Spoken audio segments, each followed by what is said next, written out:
Evet değerli dostlar, değerli arkadaşlar. Şimdi trafiğin yoğun olduğu zamanlarda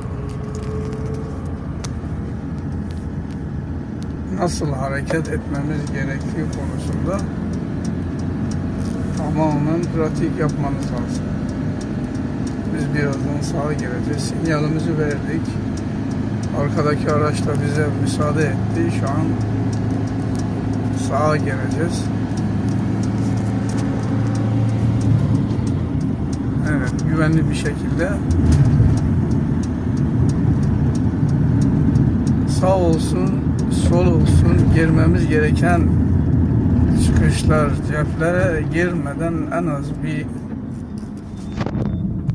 suratımızın durumuna göre bir 70-80 metre, çok süratliysak, otobandaysak 150-200 metre önceden sinyalimizi verip sağa ya da sola yanaşmamız lazım. Hayırlı günler.